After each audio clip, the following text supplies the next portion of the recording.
Welcome to Augusta Fells Savage Institute of Visual Arts. My name once again is Mr. Kaler, and we're here joined today with Dave Landymore from the 6th branch.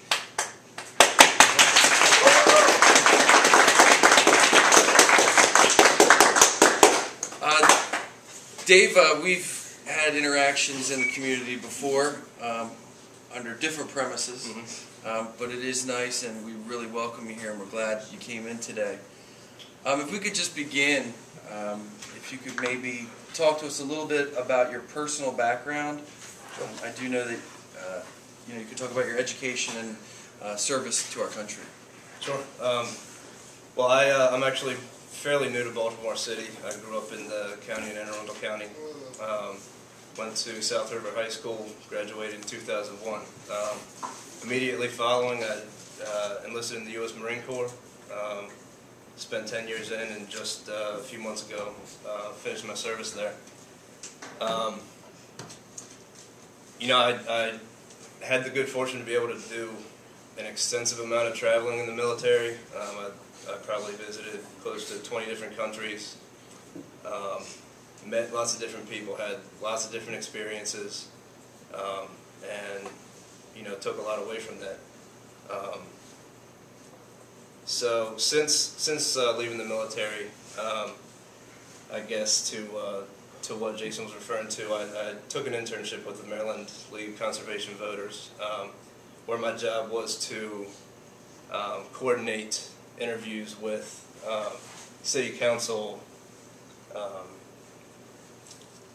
candidates for city council. So I had the good fortune to interview Jason, Mr. Kaler, last summer. And on that, if we could just expand that for a moment. So you're working for the League of Conservation Voters, which is an environmental organization.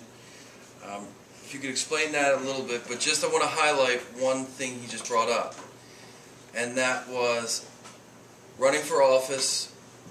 Anyone who is running for office that's looking to do it correctly and efficiently and to gain endorsements have to go through an interview process. If you could just explain League of Conservation Voters and what their primary concern is, and if you could explain that interview process, because as we've been trying to tell you and we've been seeing as a theme going through every single guest we've had, every place that you are going to go in your future is going to require some written product and an interview.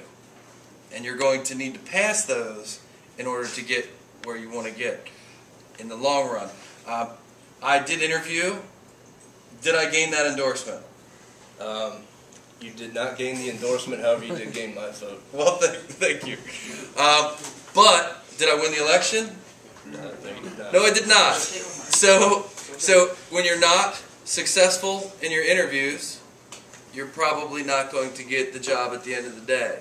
Now remember, our long-term goals are different than our short-term goals, and that council was a short-term goal for me, but the long-term goal was for me to become more active and integrated in the community, and we can see that community on the back of this board coming in and interacting with you. So I accomplished and was successful in my long-term goal, and that was to bring people in the community and to find connections for you in this room.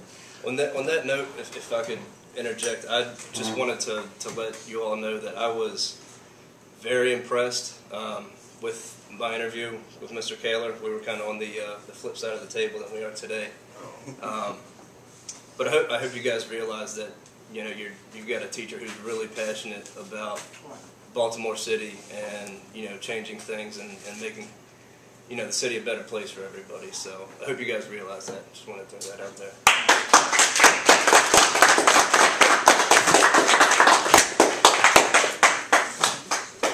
Thank you, Dave. That's kind. If I had more votes than one, I would have passed them. But. Well, maybe if we were in Chicago in the 30s. League of Conservation Voters, what's their main goal? What's the thrust of their concept? Legislative accountability. It's one thing for candidates, legislators to say that they're going to do something, and for League of Conservation Voters, obviously the environment and conservation is kind of their piece of the pie. So what they do is make sure that legislators are taking the actions that they said they would during their campaign process, representing the environment in the manner that they said they would, and reporting that to the voters, so the voters can be informed as to, you know, just how environmentally conscious and aware that their legislators are. And the interview process, can you just tell, you know, Sure. everybody, I mean, we have Pete Welsh, who is your city councilman here. We've had Nick Mosby. Did you interview Nick Mosby? I did not. Okay. Mr. Welch or That Mr. was, Young? that was a long time ago. No. Maybe. Okay, but you had Mr. several. Welsh. I think Certainly. I had heard rumors that Stephanie Rawlings Blake was there the day that I was there. She was. Okay. She was. Pretty impressive. she's amazing. I'm sure her interview was pretty spot on. So the interview process itself, the MDLCV, League of Conservation Voters, the Clean Water Action, and the Sierra Club, all are environmental groups, and they kind of recognize that rather than each organization conducting interviews with each candidate, I believe there are 94 candidates for city council throughout the city. So rather than each organization conducting their own separate interview, they kind of came together, agreed upon a set of interview questions and a very long questionnaire, as you can probably remember, I think 9 pages of environmentally related questions to be completed prior to the interview. And the interview itself was representatives of each of the 3 organizations, and just asking questions that pertain to the questionnaire of the candidate, in this case, Mr. Kaler, just as to, you know, how he would represent the environment, you know, were he to be elected. Excellent. And once again, we're seeing a common theme: being prepared for our interview. Right? I couldn't just scribble down a couple things on a Post-it note and walk in to get an interview.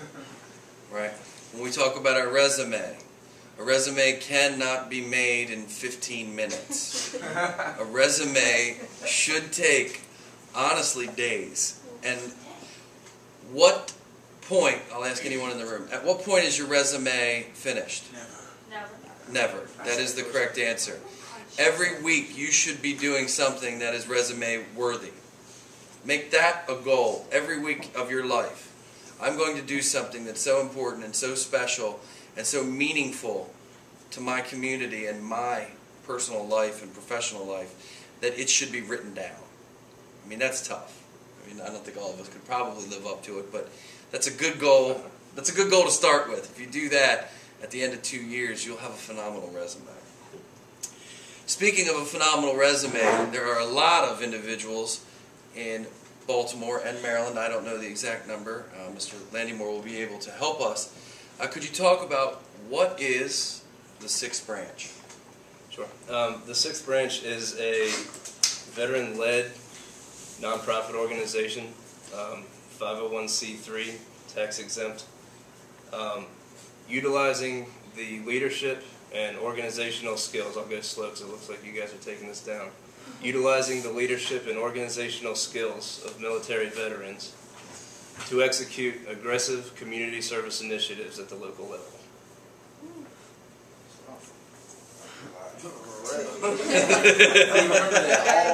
Everybody get that? Is that the mission statement? That is our mission statement, to execute aggressive community service initiatives at the local level. Excellent. As a side note, we'll cut there. We'll go to Okay, now.